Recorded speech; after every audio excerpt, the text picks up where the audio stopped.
Israeli হায়নাদের নৃশংস হামলায় ফিলিস্তিনের গাজা উপত্যকা পরিণত হয়েছে মৃত্যুপুরীতে। জনমানবশূন্য এই এলাকাটিতে এখন শুধু পড়ে আছে ধ্বংসস্তূপ, আর তার নিচে চাপা পড়ে আছে হাজারো মানুষের মৃতদেহ। কে বলবে এখানে একসময় ছিল মানুষের আনাগোনা, ছিল শিশুদের কোলাহল, ব্যস্ত জীবনযাপন?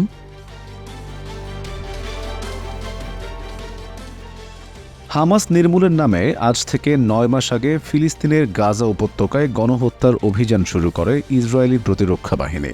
কিন্তু এই অভিযানে হামাস নয়, প্রাণ দিয়েছে ৩৮,০০০-এর বেশি ফিলিস্তিনি, যাদের সাথে হামাসের কোনো সম্পৃক্ততাই নেই। এই মাটি থেকে ফিলিস্তিনিদের সরিয়ে কি পেতে চায় ইসরায়েল? এ বিষয়ে চাঞ্চল্যকর এক তথ্য প্রকাশ করেছে মার্কিন গণমাধ্যম।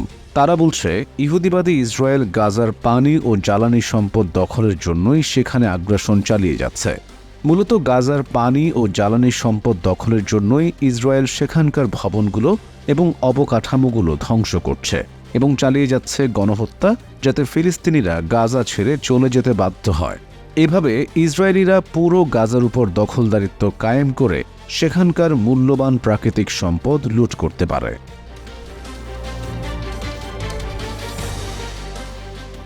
কিন্তু গণহত্যা চালানো ছাড়া এ পর্যন্ত কোনো লক্ষ্যই অর্জন করতে পারেনি দখলদার ইসরায়েল।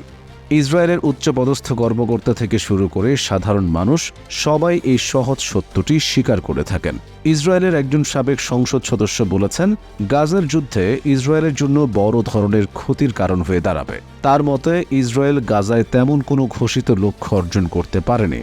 যুদ্ধবন্দী বিনিময়ের বিষয়টি নানা ছাড় আদায়ের মাধ্যম, এমনকি তা যুদ্ধ অবসানেরও মাধ্যম বলে মন্তব্য করেছেন তিনি আরও বলেছেন, ইসরায়েল নিজেই অন্যদের চেয়ে বেশি মাত্রায় ক্ষতির মুখে পড়েছে।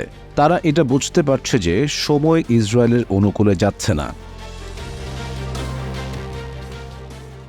গাজার স্বাস্থ্য মন্ত্রণালয়ের হিসেব অনুযায়ী গত ৮ অক্টোবর থেকে এখন পর্যন্ত প্রাণ দিয়েছেন ৩৮,০৯৮ জন এবং আহত হয়েছেন ৮৭,৭০৫ জন।